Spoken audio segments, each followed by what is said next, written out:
కేటీఆర్ పై Warangal MLA Nayani Rajender రెడ్డిపై fire అయ్యారు. ముఖ్యమంత్రిని విమర్శించే స్థాయి కేటీఆర్ది కాదన్నారు. అసెంబ్లీలో చర్చకు రాని అసమర్థుడు కేసీఆర్ అని ఫైర్ అయ్యారు. మా సభ గ్రాండ్ సక్సెస్ ని చూసి ఓర్వలేకే కేటీఆర్ మాట్లాడుతున్నారన్నారు రాజేందర్ రెడ్డి. కాలోజీ కళాక్షేత్రం కాడికి వస్తుందా? 72 గంటలు నువ్వు అంటున్నావు కదా, నువ్వు అక్కడ మా ముఖ్యమంత్రితో మాట్లాడే స్థాయి నీకు లేదు. మీ నాన్నకేమున్న స్థాయి? నువ్వు అసెంబ్లీలో వచ్చి ప్రజలకు జవాబు చెప్పలేనివి.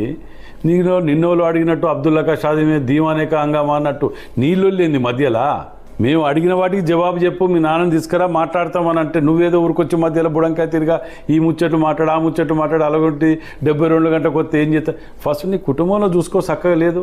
ఎవడెవడి కాలు గుంజుకుంటాడో తెలియకుంటున్నది. ఇవన్నీ వదిలిపెట్టేసి నువ్వేదో మాట్లాడితే ఎట్లా? నువ్వు పెట్టిన 72 గంటలకే లేదా నువ్వు చెప్పు, నువ్వు నా పెట్టిన నైమ్నగర్ బ్రిడ్జ్ కాడికి వచ్చి 10 వేలు ఇచ్చిపోతావు అన్నది వర్షం పడ్డని చెప్పి అవతల దొంగలు తిరిగి బయటపడ్డా చూడు, ఆ బ్రిడ్జ్ కాడిన ఈ రెండిట్లో 72 గంటలు నేను కూడా వస్తాడికి రా. నీవు అడిగిన ముఖ్యమంత్రిగా మాట్లాడిన దానికి నీతోటి మద్దతు చర్చించడానికి నేను వస్తా, నువ్వు రా ఆడికి. ఈ 72 గంటలతో నువ్వు ఆడ కూర్చొని నేను ఈడ కూర్చుంటా, మరి ఈడికే రా నువ్వు. అది చూడాలి. కానీ ఏది నోటికి వచ్చినా అది మాట్లాడి బూతులు మాట్లాడి వచ్చిన మాటలు మాట్లాడి ఇంకా కూడా మీకు బుద్ధి రాకపోతే ఎట్లా? ప్రజలు ఇంత తిరస్కరించి పక్క కూర్చోబెట్టి పార్లమెంట్లలో జీరోలు పెట్టి మీకు గుండు సున్నాలు పెట్టి చెట్టుకోరు పుట్టకోళ్ళు జైళ్ళల్లో కేసులలో పోతున్నారు. ఏ కేసులలో పోతున్నారు? ప్రజలు ఏమనుకుంటారు? ఏ సోయి లేకుండా దున్నపోతు మీద నీళ్లు పోసినట్టు మేము తోసిందల్లా మాట్లాడతాం.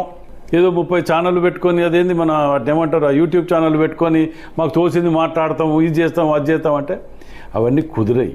ఇది టీఆర్ఎస్ ప్రభుత్వం కాదు, ఇది కాంగ్రెస్ ప్రభుత్వం. మా యొక్క కమిట్మెంట్ తోటి మేము ఇవాళ ముందుకు పోతున్నాం. మీరేమున్నా మీకు కమిట్మెంట్ లేదు పాలేదు. మీ కమిట్మెంట్ అనేది దోసుకొట్టడం దాచుకోవటం ఇదే దుకాణం తప్ప మమ్మల్ని పట్టుకొని ఇటు పంపుతారు అది అమ్ముతారు నీళ్ళు అమ్ముకుంటారు. చేపలు మీ అయ్య మీరు అందరు కలిసే కదా పోయి కూర్చొని అక్కడ కూర్చొని రోజా గారు వీళ్ళందరూ ఉన్నప్పుడు చేపల పులుసు బాగున్నది ఈ పులుసు బాగున్నది మర్చిపోయింది తెలంగాణ ప్రజలు. తెలంగాణ పిల్లల శవాల మీద పేలాలు ఎరక తిన్నారు మీరు.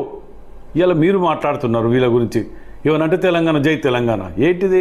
తెలంగాణ వచ్చింది ఎవరిచ్చిందో తెలుసు, పోరాటం చేసిండ్రు, మీరు మాట్లాడింది కాబట్టి మీకు ప్రజలు అవకాశం ఇచ్చిండ్రు. ఇలా తన్ని పక్క గుసబెట్టిండ్రు.